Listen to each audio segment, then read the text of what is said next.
the hired man and the good shepherd. What's the difference and why does it matter? You see, in today's gospel, Jesus declares himself to be the good shepherd, and he's contrasting himself with a hired man. Another translation would be a hireling. And the text says that the hireling sees a wolf coming and leaves the sheep and runs away. And the wolf catches and scatters them. This is because he works for pay and has no concern for the sheep. So the hired man, his relationship with the sheep is he doesn't know them, they're not his. And his primary motivation is financial gain. He's not really concerned for the sheep. And as a result, when danger approaches the sheep, he runs away, and the sheep are scattered or they're caught by the wolves. Contrast that with the good shepherd. Jesus says, I am the good shepherd, and I know mine and mine know me, and just as the Father knows me and I know the Father, I will lay down my life for the sheep. You see, Jesus knows them and they know him, right? When his primary motivation is concern for the sheep, the good of the sheep. And when things get difficult, when an enemy approaches the sheep, he's willing to suffer on behalf of them. And as a result, he unifies them in his protective care. Now, we as Christians know that Jesus does this for us. He is our good shepherd. He knows us intimately and personally, and he's definitely all about our concern, about what is in our best interest. And he is willing to stand between us and Satan, that is the wolf that comes to get us, in order to save us, so that we can be safe in his protective care and unified by his love. And so as we consider Jesus being the good shepherd, it's easy for us to look at all the different shepherds that he entrusts to us in this world. For us to look at, what about the shepherds that he gives to us in the church? The bishops, the priests. After all, we are called to shepherd in his name. And we can begin to ask the question, which are the good ones? We're the shepherds that are interested in the life of the sheep and not so much concerned about their own advancement or concerned about money or concerned about something else. Where are the shepherds that are willing to do the difficult things, to say the difficult things, to make tough decisions? And we can be looking around, in a certain sense, looking to see where is the authentic good shepherd. Well, the truth is that we can't judge people's hearts. What we do know is that in Scripture, when the human shepherds who are placed over God's family, God's flock, fail in their leadership, they bring judgment upon themselves. But we know as Christians that it's not just the clergy who are called to be good shepherds. Every single person who has someone entrusted to their care is also called to imitate the good shepherd. Let me put it this way. If you have someone entrusted to your care, if you are a parent, a mother or a father, if you are a sibling, if you are a boss, a manager, a leader, a teacher, if you have someone entrusted to your care, you too are called to imitate Jesus, the good shepherd. And this is really important because I believe this applies to most of us. And if this doesn't apply to you, you can totally tune me out right now. But if it applies to you, we need to ask ourselves this difficult and hard question. Are we becoming more like the hired man or more like the good shepherd? Who are we more like? And as we look at our culture today, we need to ask ourselves a different question. What is our culture helping us to become more like? Who is it helping us to become more like? Like the hired man or the good shepherd? Think about it this way. As we begin to see the world around us in which we live slowly but increasingly reject God, we shouldn't be surprised that it's becoming more materialistic. That the highest value is the material world, what we can gain from this world. And as we see the culture around us becoming hyper-politicized, that is, we begin to see people overemphasizing politics, we shouldn't be surprised that what's being emphasized more is seeing people in terms of power, rather than in terms of love. And so if we follow the prevailing culture around us, we become more easily like the hired man, asking ourselves the question when we look at the people under us, what's in it for me? Rather than becoming like the good shepherd, who's loved us to the end and gives himself completely over for us. You see, Jesus is really the good shepherd, and he's calling us to care for those with great love. Care for those under a cause with great love. So are you becoming more like the hired man or the good shepherd?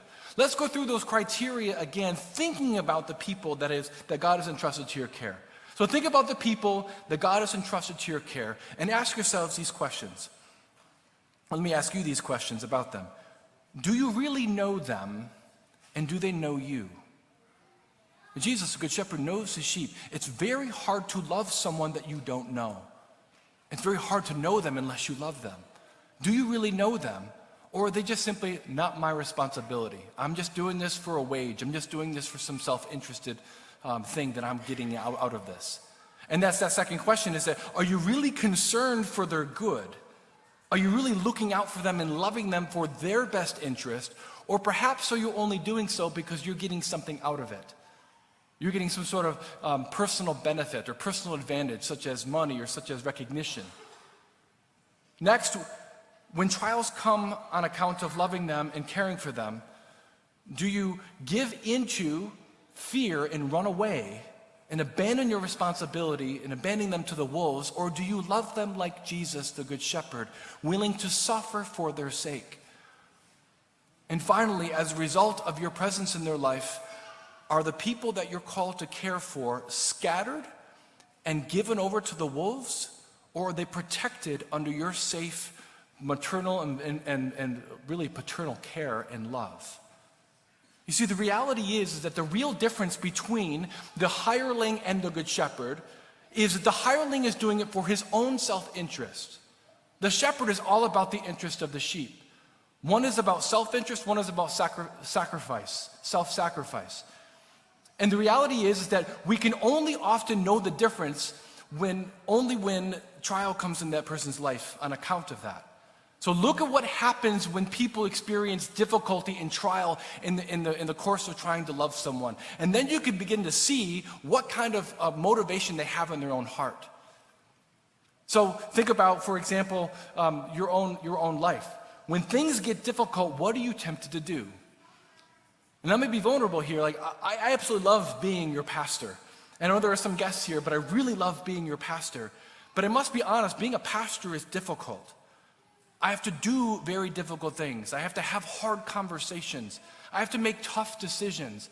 And sometimes when I become afraid, and I do become afraid at times, the thoughts in my head are more about, well, what will happen to me if I say this? What will happen to me if I do this or make this decision? What will others think? But when I'm at my best, when I'm praying and I'm in union with Jesus, the Good Shepherd, the question is not what will happen to me, what will other people think of me? The question is, what will happen to them if I don't do this? What will happen to them if I don't say this or if I don't decide this? And then all of a sudden, it's not about what will others think. It's like, what will my Good Shepherd think of me? My Good Shepherd, who is ultimately my judge.